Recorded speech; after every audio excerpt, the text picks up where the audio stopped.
Hola a todos y todas.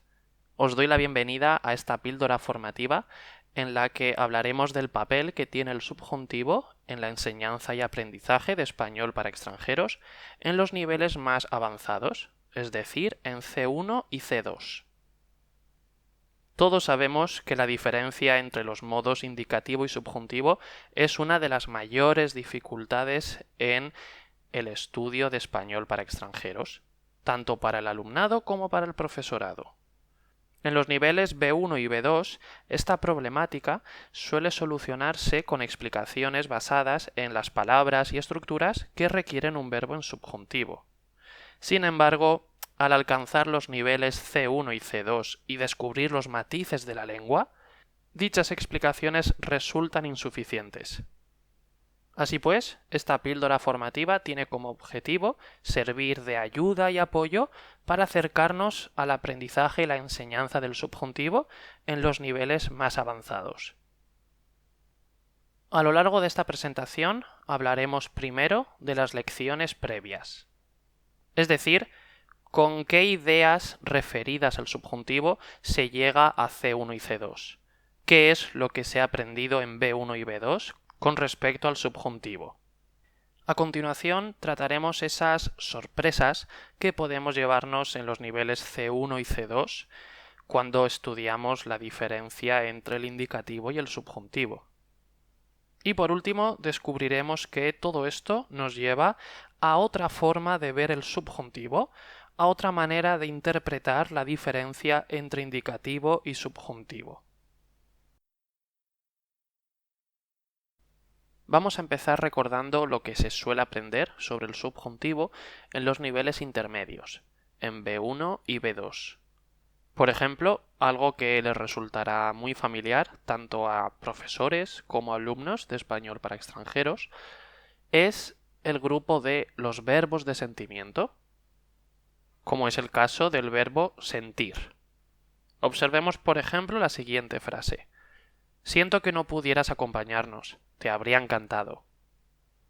Vemos aquí el verbo sentir, siento, seguido de que y un verbo en subjuntivo, en este caso en pretérito imperfecto de subjuntivo, pudieras. Esto es así porque, según lo que se suele estudiar en B1 y B2, sabemos que los verbos de sentimiento, como es el caso de sentir, están seguidos de un verbo en infinitivo, en el caso de que las dos acciones, los verbos, se refieran al mismo sujeto, a la misma persona, y estos mismos verbos, los verbos de sentimiento, sabemos que, según lo aprendido en B1 y B2, van seguidos de que y un verbo en subjuntivo cuando los verbos se refieren a distintos sujetos, a diferentes personas. Otra clasificación de verbos que se suele hacer en B1 y B2 es el caso del grupo de los verbos de percepción. Por ejemplo, ver. Ayer vi que han abierto un nuevo restaurante en tu calle. Tenemos aquí un verbo de percepción, vi, ya que el verbo ver expresa el sentido de la vista, este sentido de la percepción visual, y después tenemos un verbo en indicativo, en pretérito perfecto, han abierto. Otro grupo sería el de los verbos de comunicación, por ejemplo el verbo decir. Veamos la siguiente frase. Luis me ha dicho que quieres hablar conmigo. Tenemos aquí de nuevo en pretérito perfecto el verbo decir, ha dicho, seguido de que y un verbo en indicativo, en presente de indicativo, quieres. Otra clasificación sería la de los verbos de pensamiento o entendimiento, o podemos llamarlo de otro modo los verbos de actividad mental, como es el caso del verbo entender. ¿No entiendes que está harta de hacer siempre lo mismo? Aquí tenemos el verbo entender, entiendes, seguido de que y un verbo en indicativo, una vez más, en presente de indicativo, está. Y todo esto es así porque, según una de las lecciones que se aprende en B1 y B2, los verbos de percepción, de comunicación y de pensamiento o entendimiento van seguidos de que y un verbo en indicativo cuando estos verbos están en la forma afirmativa o interrogativa, es decir, en una pregunta. Pero estos mismos verbos de percepción, comunicación o pensamiento van seguidos de que y un verbo en subjuntivo cuando dichos verbos están en la forma negativa. Sin embargo, al llegar a los niveles más avanzados, el C1 y C2, y al descubrir nuevos matices de la lengua, nos podemos llevar alguna que otra sorpresa. Y se puede llegar a pensar incluso que se está estudiando algo que contradice lo estudiado y aprendido en los niveles B1 y B2. Sin embargo, como veremos al final de esta presentación, quizás no se trata tanto de una contradicción, sino de otra manera de verlo, otra posible explicación. Veamos como primer ejemplo uno de los verbos que hemos comentado antes. Sentir, un verbo del grupo de sentimiento. Siento que no puedas venir. Te juro que he hecho todo lo posible por conseguirte una entrada. Perdóname. Tenemos aquí el verbo sentir, siento, seguido de que, y un verbo en subjuntivo, tal y como hemos explicado anteriormente. Puedas, presente de subjuntivo. Recordemos que, según lo que hemos revisado antes, siento es un verbo de sentimiento y que en este caso se refiere a un sujeto distinto al que se refiere el otro verbo de la frase, puedas. Siento se refiere a yo y puedas se refiere a tú. Por lo tanto, según lo que hemos explicado anteriormente, este caso requiere que el segundo verbo esté en subjuntivo. Pero vamos a ver ahora un ejemplo muy diferente. Llevo meses preparándome, pero algo me dice que no lo conseguiré. No sé por qué, pero siento que no seré capaz de hacerlo. Tenemos aquí el mismo verbo, sentir, incluso en la misma forma, presente de indicativo en la primera persona de singular, y en este caso está seguido de qué y un verbo en futuro, no en subjuntivo, como podemos observar. Por lo tanto, tenemos aquí lo que a simple vista podría parecer una contradicción a la regla que hemos comentado antes. Una posible explicación sería que, en realidad, si leemos detenidamente las frases, vemos que el verbo sentir no tiene exactamente el mismo significado en ambos casos. Por ejemplo, en la primera situación, siento que no puedas venir, lo que expresa el verbo sentir en este caso sería un lamento. Siento que no puedas venir, lamento que no puedas venir. En cambio, en el segundo ejemplo que tenemos, no sé por qué, pero siento que no seré capaz de hacerlo. En este caso no podríamos reemplazar el verbo siento por lamento. La persona que pronuncia esta frase no pretende expresar lamento que no seré capaz de hacerlo. Lo que realmente quiere expresar es no sé por qué, pero me parece que no seré capaz de hacerlo. Presiento que no seré capaz de hacerlo. Tengo esta sensación. Por lo tanto, al trabajar este tipo de ejemplos en los niveles C1 y C2, podemos empezar a sospechar que, quizás, en estos casos, la elección de indicativo o subjuntivo dependa del significado del verbo. Otro caso similar es el del verbo temer, otro verbo que podríamos clasificar en el grupo de verbos de sentimiento. Vamos a comparar una vez más dos ejemplos muy diferentes. ¿Has visto su cara? Está muy serio. Prefiero no hablar con él porque temo que tengamos otra discusión. Tenemos aquí el verbo temo, seguido de qué, y un verbo en presente de subjuntivo, tengamos. Y veamos por otro lado esta frase. ¿Has visto su cara? Está muy serio. Espero que no, pero me temo que será inevitable otra discusión.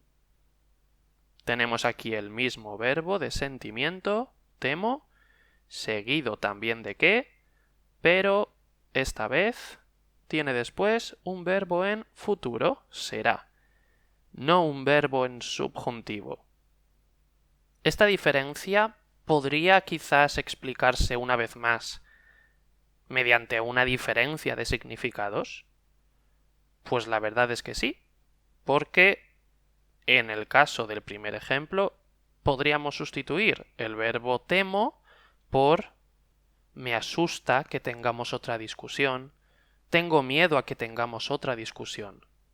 En cambio, esta sustitución no funcionaría con el ejemplo número 2.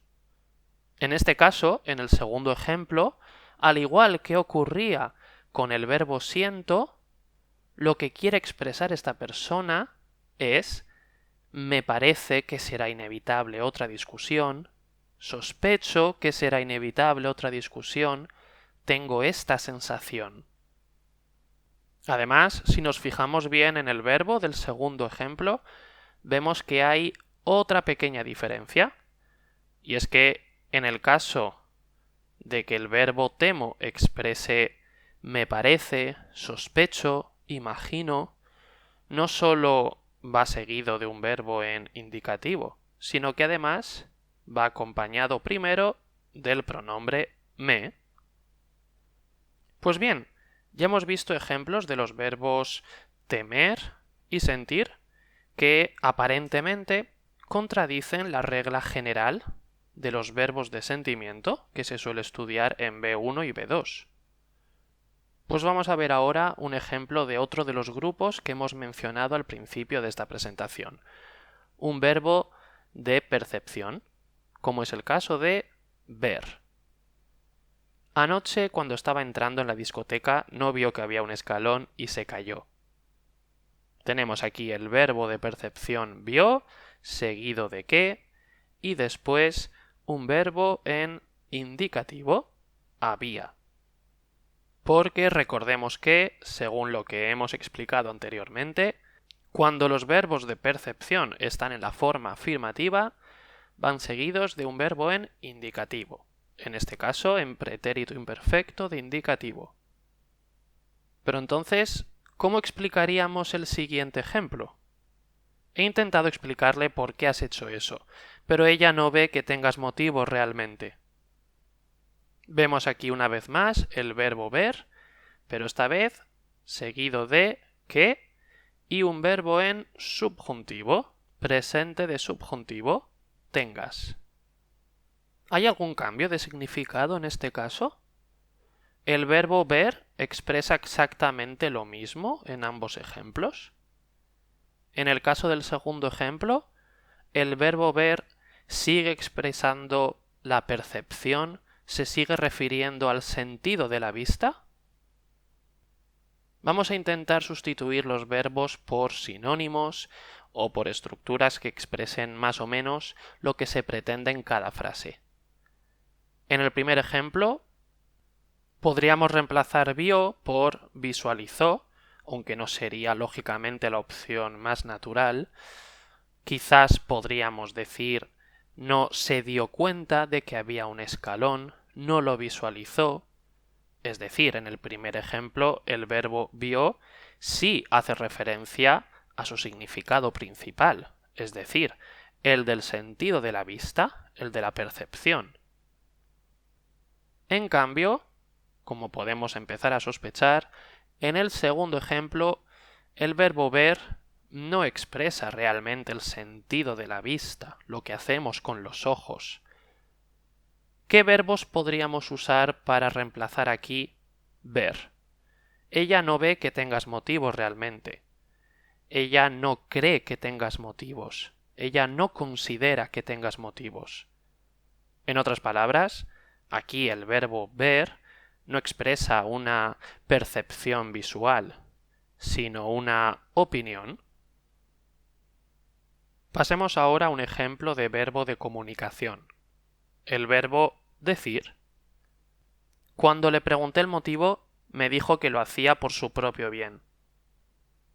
Tenemos en este primer ejemplo el verbo decir, dijo, seguido de qué y un verbo en indicativo, en pretérito imperfecto, hacía. Tal y como hemos recordado al principio de esta presentación, el verbo decir, perteneciente al grupo de verbos de comunicación, al igual que los verbos de percepción, va seguido de un verbo en indicativo cuando está en la forma afirmativa, como en este caso, dijo. Pero, una vez más, vamos a ver ahora un ejemplo que parece contradecir esta regla general. Cuando me pidió consejo, le dije que lo hiciera por su propio bien.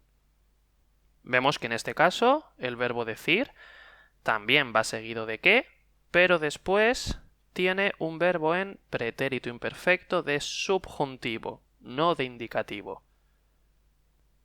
Tal vez esta diferencia no resulte tan sorprendente como las anteriores, porque esto sí se trabaja cuando se estudia el estilo indirecto y la correlación de tiempos verbales.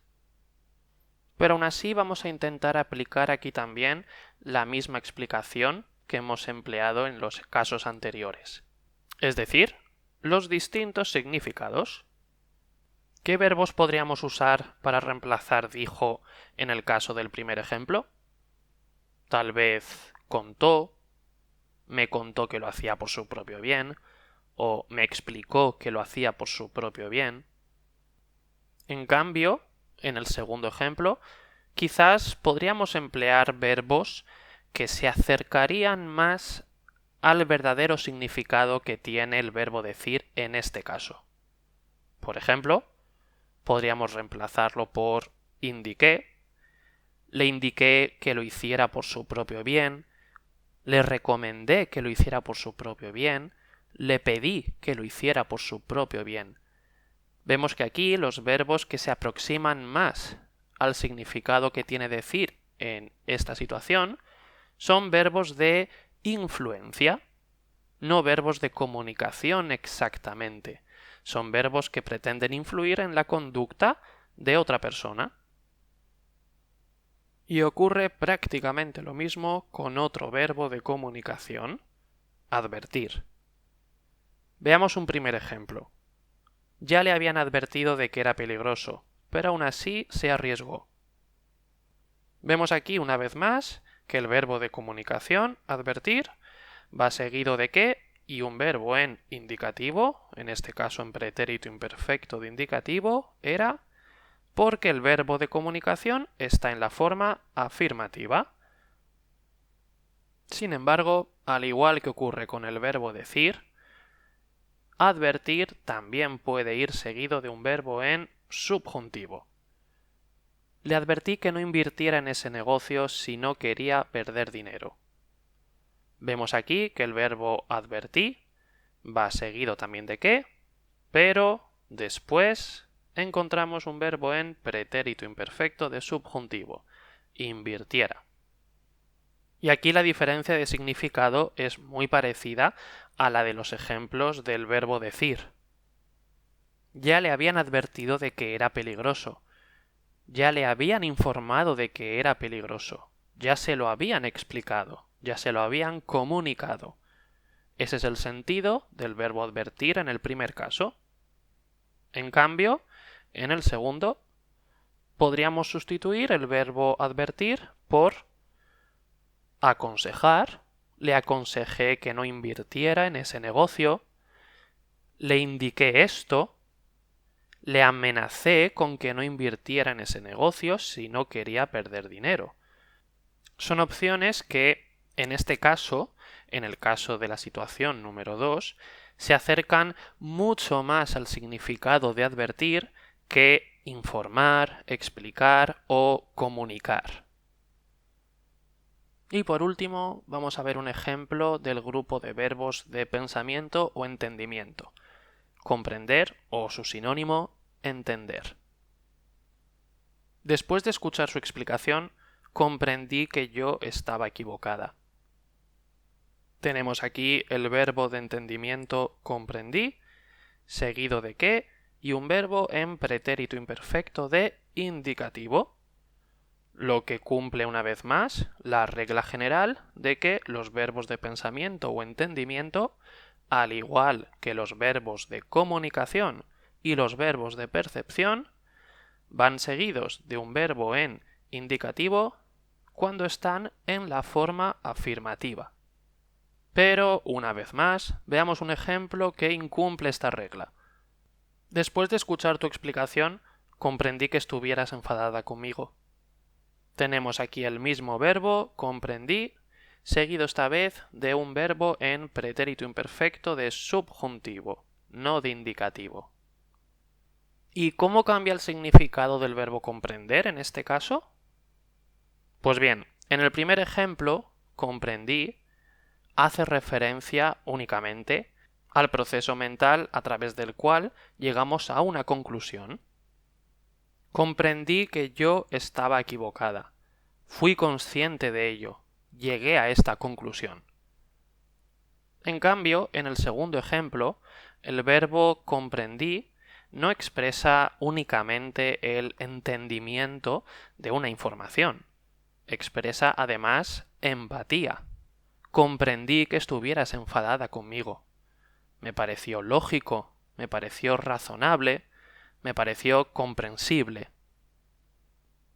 Todas las aparentes contradicciones que acabamos de analizar las hemos explicado al ver que lo que ocurre realmente es que el verbo cambia su significado.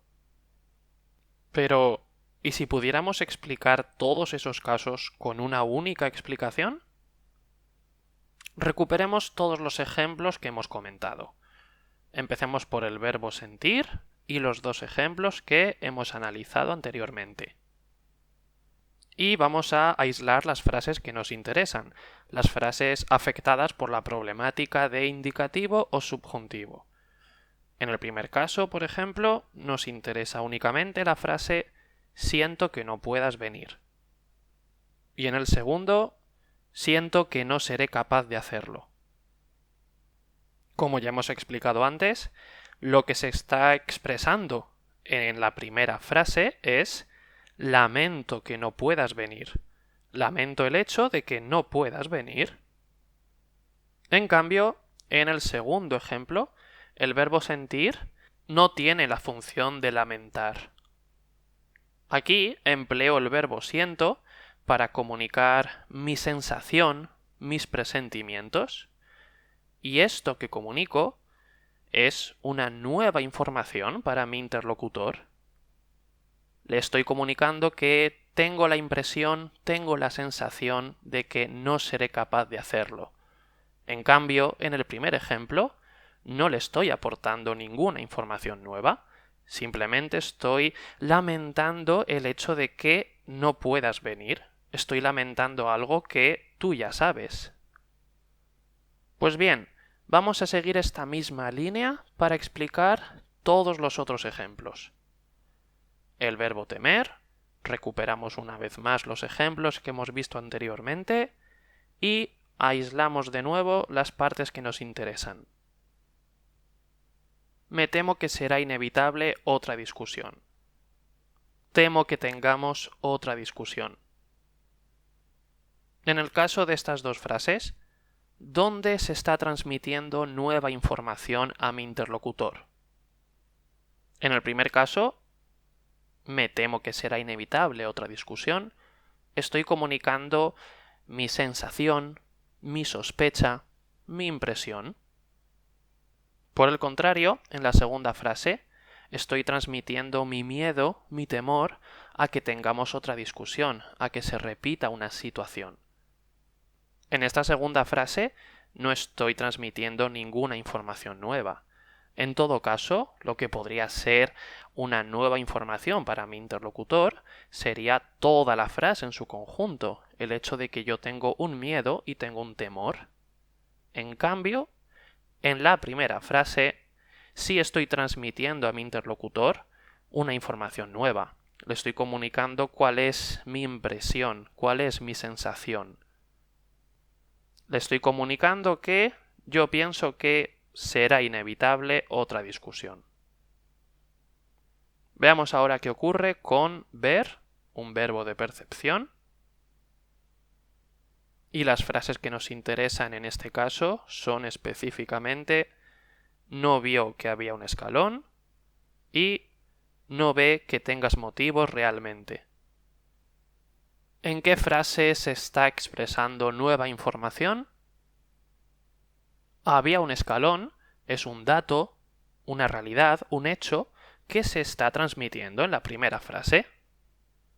En cambio, en el segundo ejemplo, no estoy transmitiendo ningún dato, ninguna información nueva.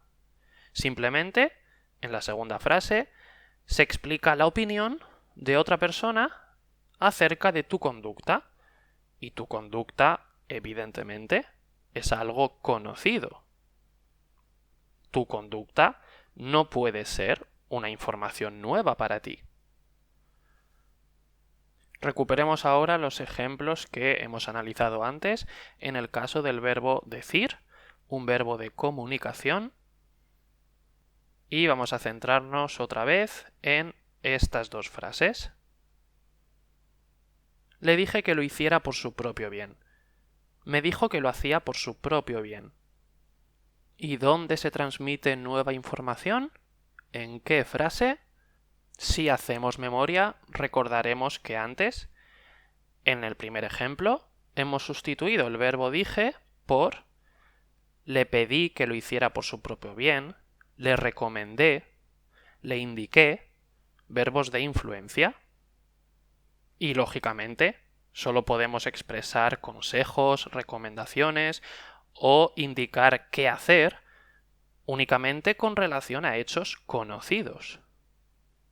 Por el contrario, recordemos que en el segundo ejemplo no podíamos emplear verbos de influencia para reemplazar dijo.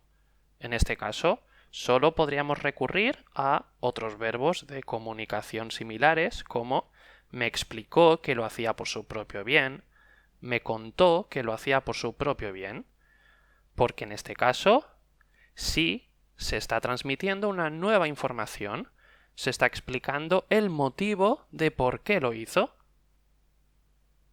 Y en el caso del verbo advertir, al ser otro verbo de comunicación, ocurre prácticamente lo mismo que ocurría con el verbo decir. Le habían advertido de que era peligroso. Le advertí que no invirtiera en ese negocio. ¿En qué frase se está transmitiendo nueva información? En la primera frase. Le habían advertido de que era peligroso. Se lo habían explicado. Se lo habían comunicado. En la primera frase sí se trata de la transmisión de una información nueva. En cambio, en la segunda frase, la parte no invirtiera en ese negocio no es una nueva información, sino que es una recomendación, una advertencia, tal vez una amenaza, con relación a algo que necesariamente ya conocemos. Porque, al igual que ocurría con el verbo decir, solo podemos expresar consejos y recomendaciones, solo podemos indicar qué hacer a otra persona con relación a hechos conocidos necesariamente. Finalmente, veamos ahora los ejemplos del verbo comprender o entender. Y, en este caso, las frases que nos interesan son comprendí que yo estaba equivocada, comprendí que estuvieras enfadada conmigo. ¿Dónde se transmite nueva información? Yo estaba equivocada o estuvieras enfadada conmigo. Yo estaba equivocada es una información nueva que estoy transmitiendo a mi interlocutor porque es la conclusión a la que llegué es el hecho que logré comprender. Pero en el segundo ejemplo, no estoy transmitiendo ninguna información nueva a mi interlocutor. Los dos sabemos que tú estabas enfadada conmigo y ahora yo simplemente estoy expresando mi empatía al respecto.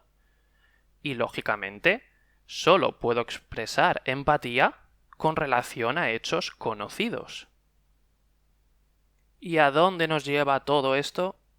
Nos lleva a pensar que, por un lado, el indicativo quizás sea el modo que usamos para declarar una información, mientras que el subjuntivo no declara ninguna información, sino que es el modo que usamos para decir o comentar algo con relación a una información o un hecho ya conocidos. Se trata, pues, de otra manera de ver la diferencia entre el indicativo y el subjuntivo. Son muchos los investigadores y lingüistas que en los últimos años están tratando la diferenciación entre indicativo y subjuntivo siguiendo esta línea. Veamos ahora más casos en los que se puede aplicar esta regla que establece que el indicativo, a diferencia del subjuntivo, es el modo que empleamos para declarar una información o un hecho.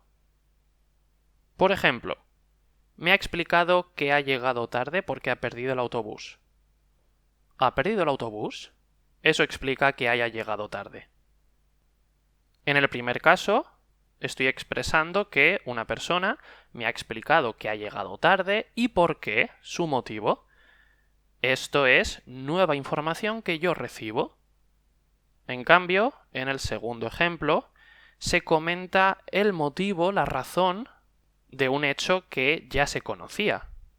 Yo ya sé que ha llegado tarde y ahora simplemente estoy comentando el motivo, la razón de este hecho.